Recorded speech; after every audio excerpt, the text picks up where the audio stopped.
Behold the latest military news update. This is AFP Community News, hosted by Rofh Suzon every 12 noon, Mondays to Fridays.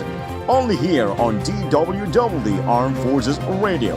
One AFP for a stronger Philippines.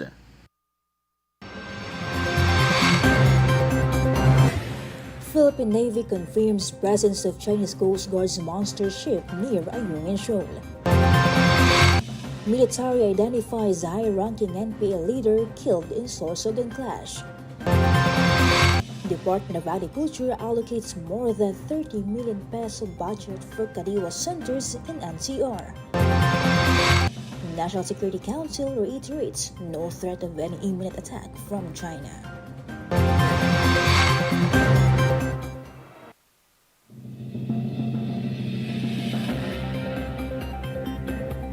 Good day everyone, as well to our troops at Camp Emilio Ginaldo, Quezon City. Today's Thursday, July 4th, we will bring you the latest news from the armed forces and other information around the Philippines. I'm Rofh Suzon for AFP Community News. DWDD Armed Forces News. And for the brief overview of our stories, Philippine Navy spokesperson for the West Philippine Sea, Rear Admiral Roy Vincent Trinidad, confirmed that the Chinese Coast Guard's monster ship passed by the vicinity of Ayungin Shoal yesterday. He stated that the armed forces of the Philippines have been tracking the movements of the largest vessel in the Chinese Coast Guard, along with monitoring the general activities of the People's Liberation Army Navy and Chinese maritime militia in the West Philippine Sea.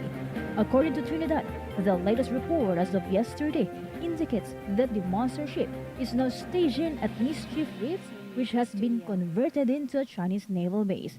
He further noted that this behavior is part of the normal pattern of Chinese forces in the West Philippine Sea, with the AFP observing the no unusual activities. DWDD Armed Forces News. The return of weapons forcibly taken by the Chinese Coast Guard during the rotation resupply mission at Ayungin Shoal last June 17 remains unclear.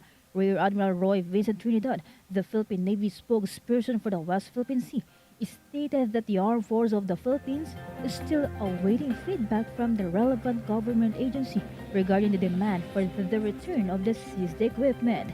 AFP Chief of Staff General Romeo Browner Jr. had demanded that the Chinese Coast Guard return the disassembled weapons and equipment taken from Filipino soldiers during the mission. General Browner previously described the Chinese Coast Guard's action as piracy. Armed Forces Radio Report. Let us hear an update from Spencer regarding DND Secretary holds talks with retired generals on defense strategy. Yes, Rob.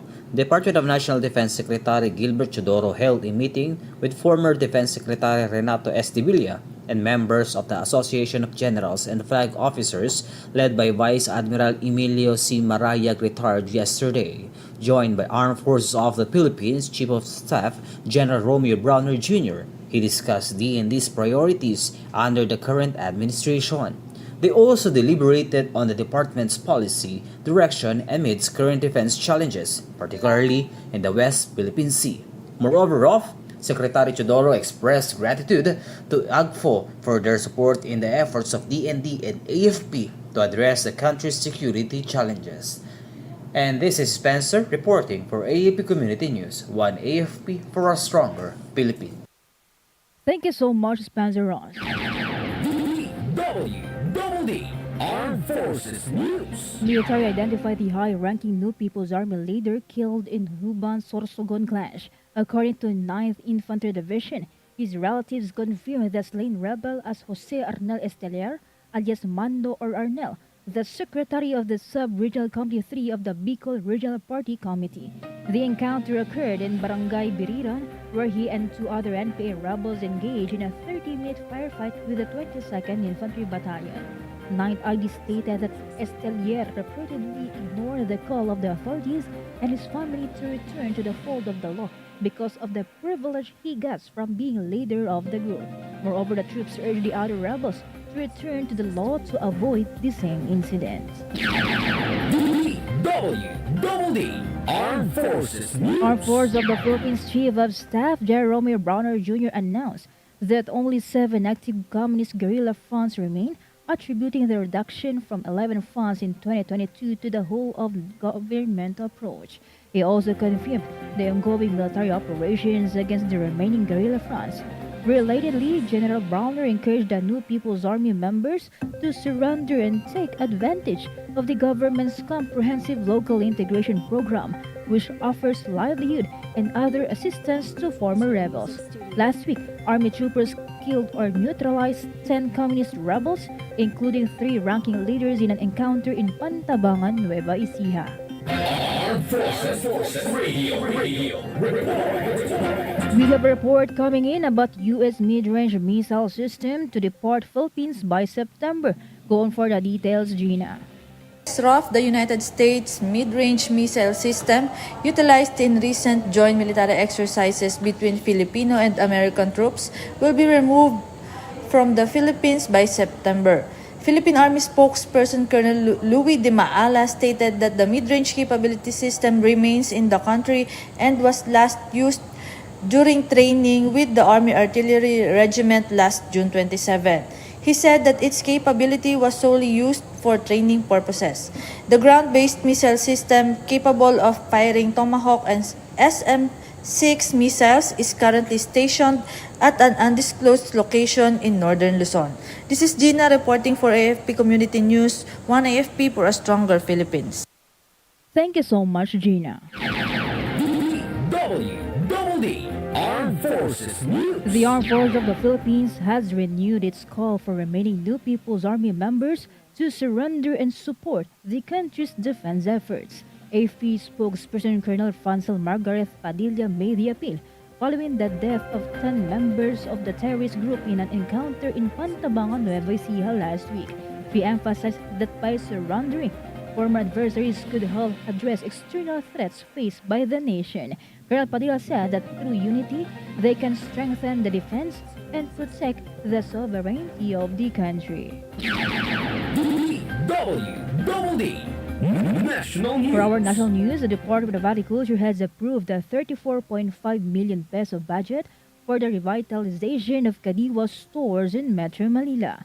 The Kadiwa stores to be operated include 13 in Quezon City, 11 in Parañaque, 8 in Las Piñas, as well as those in Pasay, Caloocan, Mandaluyong, and other parts of Metro Manila. DA Director Junibert De Sagun said that the Department of the Interior and local governments identified these areas. The Kadiwa ng Pangulo will be held twice a month or every payday. Armed Forces Radio Report. And now let's hear our reporter on the ground for more updates about military expect surrenders following death of NPA leader in Sorsogon clash. Go on for the details, Jimboy. 9th Infantry Brigade Commander Brigadier General Ricky Lanyog expected surrenders following the death of the New People's Army leader in Sorsogon.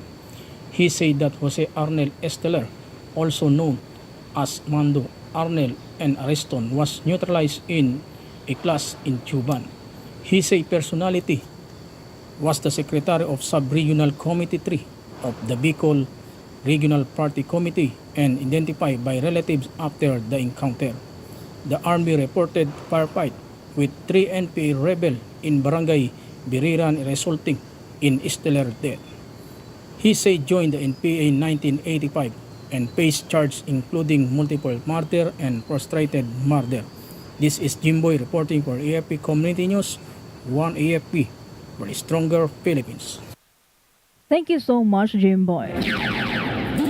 DWDD National News. The National Security Council sees no threat of any imminent attack from China. This comes after Senator Amy Marcos claimed that more than 20 areas in the country were potential targets of Chinese hypersonic missiles.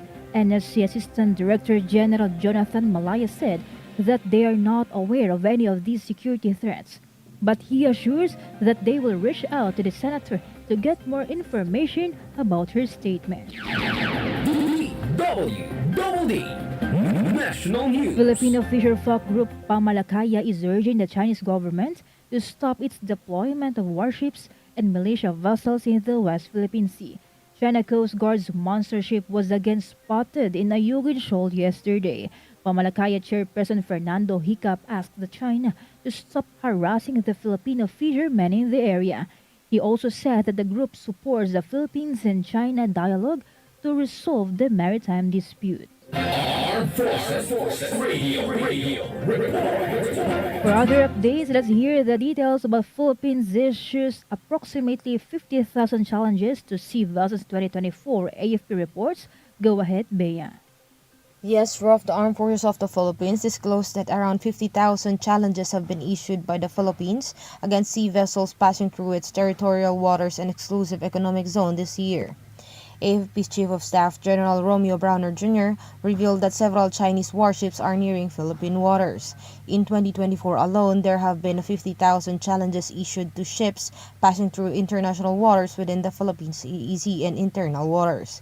The AFP chief also mentioned that some parts of the Philippine waters are considered an international maritime highway, prompting numerous maritime, commercial, and even warships to frequently pass through these areas.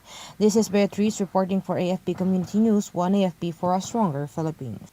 Thank you so much, Bea. DWDD. Our National time News. is already 12:12 in the noon, and you are still tuning at AFP Radio, the DWDD Facebook page. And happy viewing to our audience, especially to Justado Junior Talamor, Rasto Bariga, Rosalie Canones, Fernando Cabral, and Rose Consignado. Happy viewing to our audience. DWDD. National News. For other development story, the Department of Labor and Employment will hire 14,000 disadvantaged workers in the country. $600 tupad or tulong panghanap buhay sa ating disadvantaged workers program.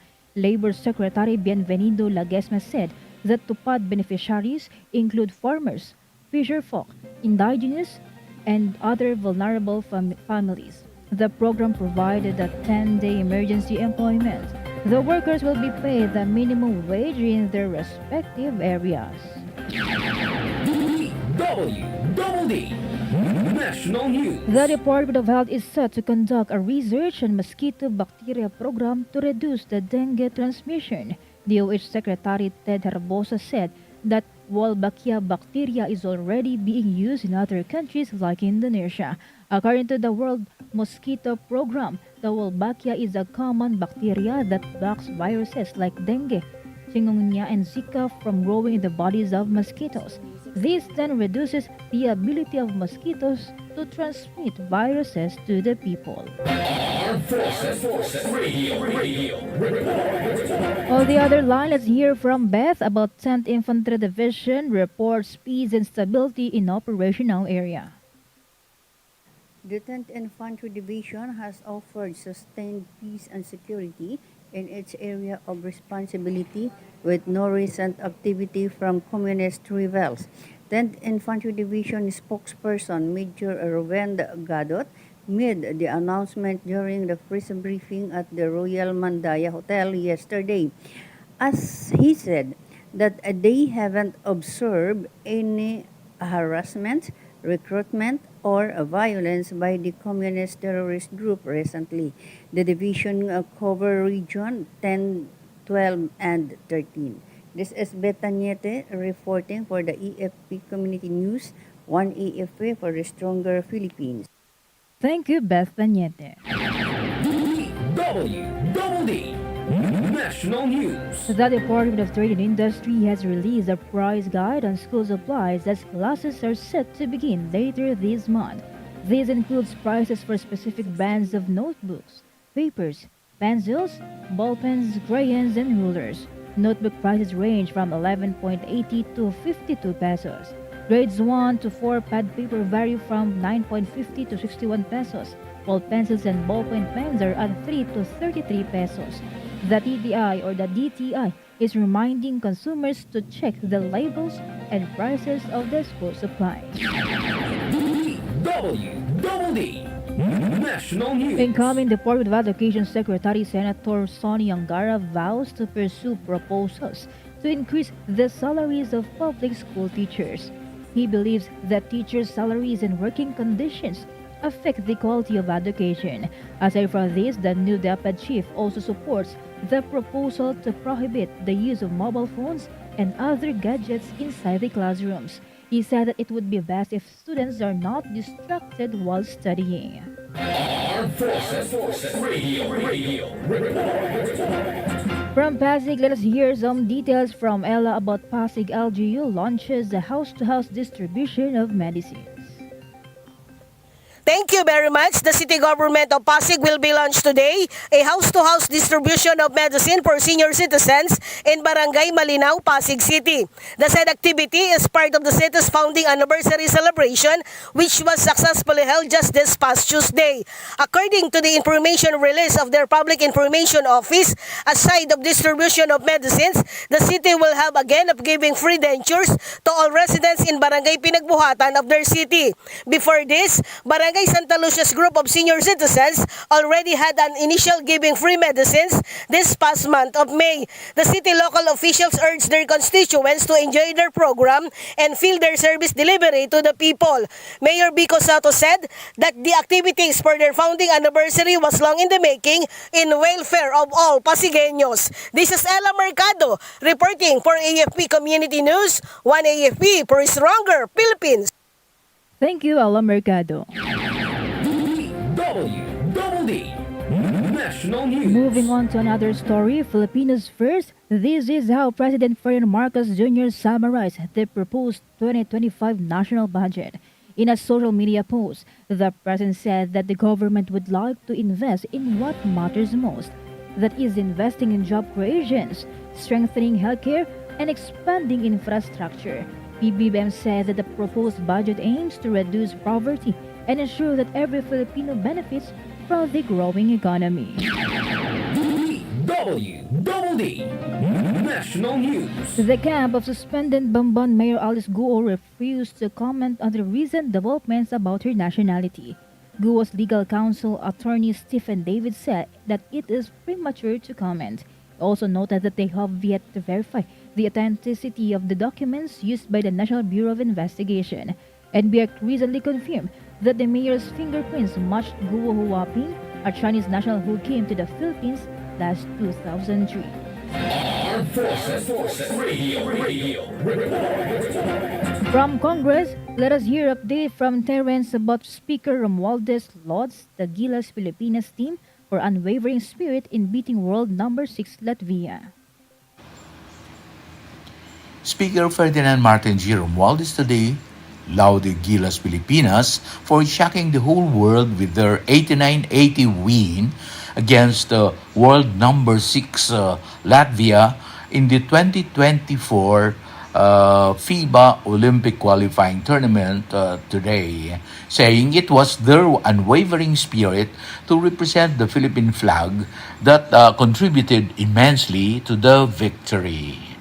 The speaker said that it is with great pride and heartfelt congratulations that he commends Gilas Pilipinas for their historic victory against Latvia in an official FIBA tournament. This triumph, he said, ending a 64-year drought of wins against European teams, is glaring proof to the unwavering spirit, dedication, and perseverance of our national basketball team. The match happened in Arena Riga in Latvia, where Gilas Pilipinas, led by coach Tim Cohn, tested their mettle against the formidable European team. He said that win of Gilas Pilipinas highlights the resilience and tenacity of its players under the guidance of Coach Cohn. This is Terence Mordenograno reporting for AFP Community News, 1 AFP for Stronger Philippines. Thank you so much, Terence. DWDD National News. The third fingerprint record of a certain Alice Guo from Project 8 Quezon City did not match the fingerprints of suspended Bamban Mayor Alice Guo. According to National Bureau of Investigation Director Jaime Santiago, they are still looking into the motive of this third individual. He is asking the public to come forward if they have any information on Alice Liao Guo, who was an address in Quezon City. The NBI previously found that Guo and Chinese national Guo Huaping have the same fingerprints. DWDD Armed Forces News. And that's all for today's broadcast. Thank you so much for joining us, especially to our audience in our Facebook page, AFP Radio DWDD. Don't forget to tune in tomorrow for more updates, same time and same station. Again, this is Rofh Suzon for AFP Community News, one AFP for a stronger Philippines. Behold the latest military news update. This is AFP Community News, hosted by Rofh Suzon every 12 noon, Mondays to Fridays. Only here on DWDD Armed Forces Radio. One AFP for a stronger Philippines. Ito ang DWDD 1134 kHz AM. Balita, impormasyon at musika. Ito ang DWDD AFP Radio. Boses ng Kawal Pilipino.